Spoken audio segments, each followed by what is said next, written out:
Hello everyone students. पिछले lecture में हमने कक्षा 12 की बायोलॉजी के पुष्प के भाग के विषय में वर्णन कराया था, जिसमें हमने पुष्प के 3 भाग के विषय में बताया था। कैलिक्स क्या होता है, करोला क्या होता है, एंड्रोसियम क्या होता है, इसके विषय में हमने अध्ययन करा दिया था। इसके बाद आज बच्चों हमने बोला था कि आज जायांग के विषय में आप लोगों को अध्ययन कराएंगे। देखिए बच्चों, जायांग होता क्या है, आपको दिखा रहे हैं। जायांग होता क्या है, जायांग पुष्प का क्या है, मादा जनन अंग होता है। जायांग पुष्प का क्या है, मादा जनन अंग होता है, जिसको इंग्लिश में हम क्या कहते हैं, गाइनोसियम कहते हैं। इसका विकास किससे होता है, स्त्री केसर से होता है, या इसको हम क्या कहते हैं, पिस्टिल भी कहते हैं। क्या कहते हैं, पिस्टिल। देखिए बच्चों, जो जायांग होगा, इसका जो सबसे ऊपर वाला पार्ट होता है, इसको हम क्या कहते हैं, स्टिग्मा कहते हैं। क्या कहते हैं, स्टिग्मा कहते हैं। क्या कहते हैं, स्टिग्मा, जिसको हम क्या कहते हैं, वर्तिकाग्र कहते हैं।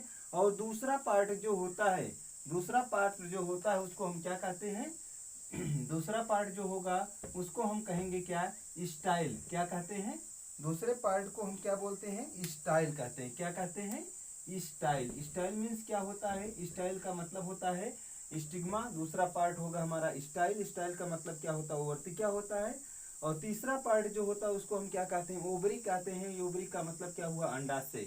तो बच्चों, जो जायांग होता है उसका विकास देखिए, स्टिग्मा, वर्तिकाग्र। वर्तिकाग्र कौन सा भाग होता है, देखिए जो ओवरी होता है अंडाशय, जो थैलामस, थैलामस का मतलब होता है पुष्पासन, यानी जिस पर पुष्प के सारे भाग स्थित हो उसको हम क्या कहते हैं, पुष्पासन।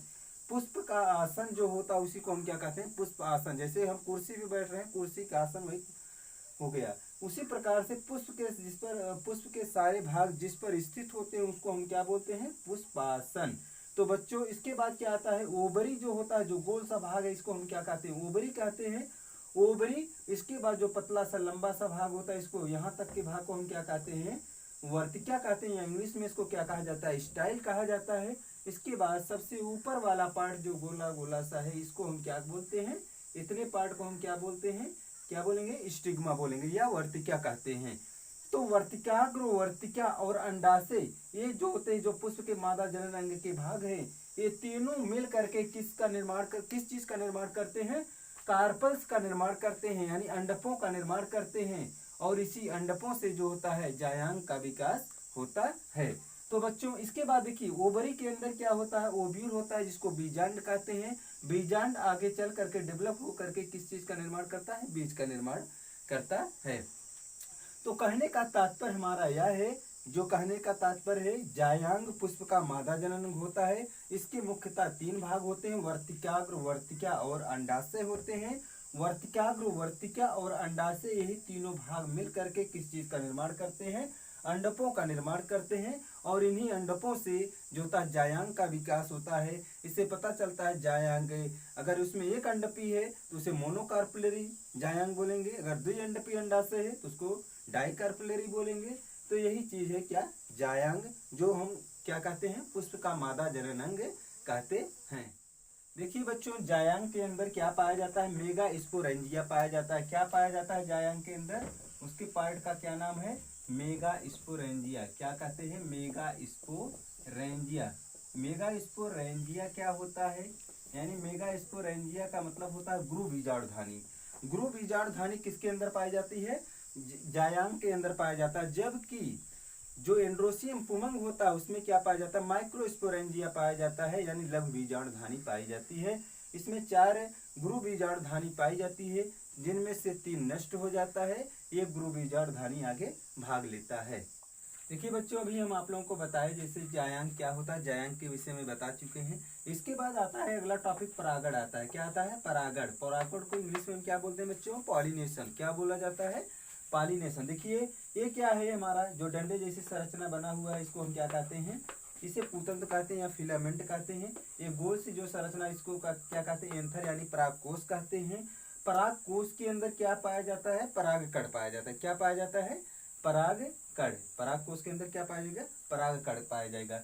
ये परागकण जो होता है, ये नर जनन अंग है। ये भाग कौन सा अंग कहलाएगा, नर जनन अंग कहलाएगा। परागकोश से परागकणों का किस पर जाना, परागकोश से परागकणों का यानी मादा जननांग यानी वर्तिकाग्र पर जाना, यानी परागकोश से परागकणों का किस पर जाना, मादा जननांग वर्तिकाग्र पर जाना ही क्या कहलाता है? परागण कहलाता है बच्चों। यानी पराग कोश से पराग कणों का, यानी ये पराग कोश है जो गोल सी संरचना, इसको हम क्या बोलेंगे? पराग कोश बोलेंगे। इसके अंदर जो छोटे छोटे दाने जैसी संरचना, इसको हम क्या बोलते हैं? पराग कण कहते हैं। ये मादा जननांग वर्तिकाग्र पर जाना क्या कहलाएगा? परागण कहलाता है। क्या कहलाता है? परागण। देखिए बच्चों, परागण कई प्रकार के होते हैं। परागण क्या होते हैं? कई प्रकार के होते हैं। जैसे एक होता है स्वपरागण। क्या होता है? पहला क्या होगा? स्वपरागण। पहला क्या होगा? पहला होगा स्वपरागण। स्वपरागण। स्वपरागण क्या होता है? इसको इंग्लिश में हम क्या बोलते हैं? Self pollination. क्या बोला जाता है? Self pollination. स्वपरागण को क्या कहेंगे? Self pollination. सेल्फ पॉलिनेशन का मतलब क्या हुआ? स्वपरागण। यानी जब पुष्प के परागकण, देखिए परागण 3 प्रकार का होता है। पहला जो होता है, मुख्यतः तो 2 ही होता है, लेकिन 3 प्रकार के होते हैं। पहला जो होगा स्वपरागण होगा, दूसरा जो होता है परपरागण होता है, और तीसरा जो होता है उसको हम क्या कहते हैं? परनिषेचन कहते हैं। क्या कहते हैं? परनिषेचन कहते हैं। देखिए स्वपरागण का मतलब होता है जब पुष्प के परागकण, इसमें देखिए जब पुष्प के परागकण जो होते हैं अपने ही पुष्प के वर्तिकाग्र पर जाते हैं, यानी उसी पौधे पर लगे पुष्प के वर्तिकाग्र पर जाएंगे, तो इस प्रक्रिया को हम क्या कहते हैं? स्वपरागण कहेंगे। यानी जब पुष्प के परागकण जो होते हैं उसी पुष्प पर लगे वर्तिकाग्र पर जाएं, या उसी पौधे पर लगे दूसरे पुष्प के वर्तिकाग्र पर जाएं, इस प्रक्रिया को हम क्या बोलते हैं? स्वपरागण कहते हैं। क्या कहते हैं? स्वपरागण कहते हैं। इसके बाद बच्चों हम जो है दूसरा जो होता है वो परपरागण होता है, जिसको हम क्या कहते हैं? Cross pollination. और तीसरा जो होता है वो क्या होता है? परनिषेचन होता है। इसके विषय में हम अपने नेक्स्ट वीडियो में इसके विषय में आप लोगों को अध्ययन कराएंगे।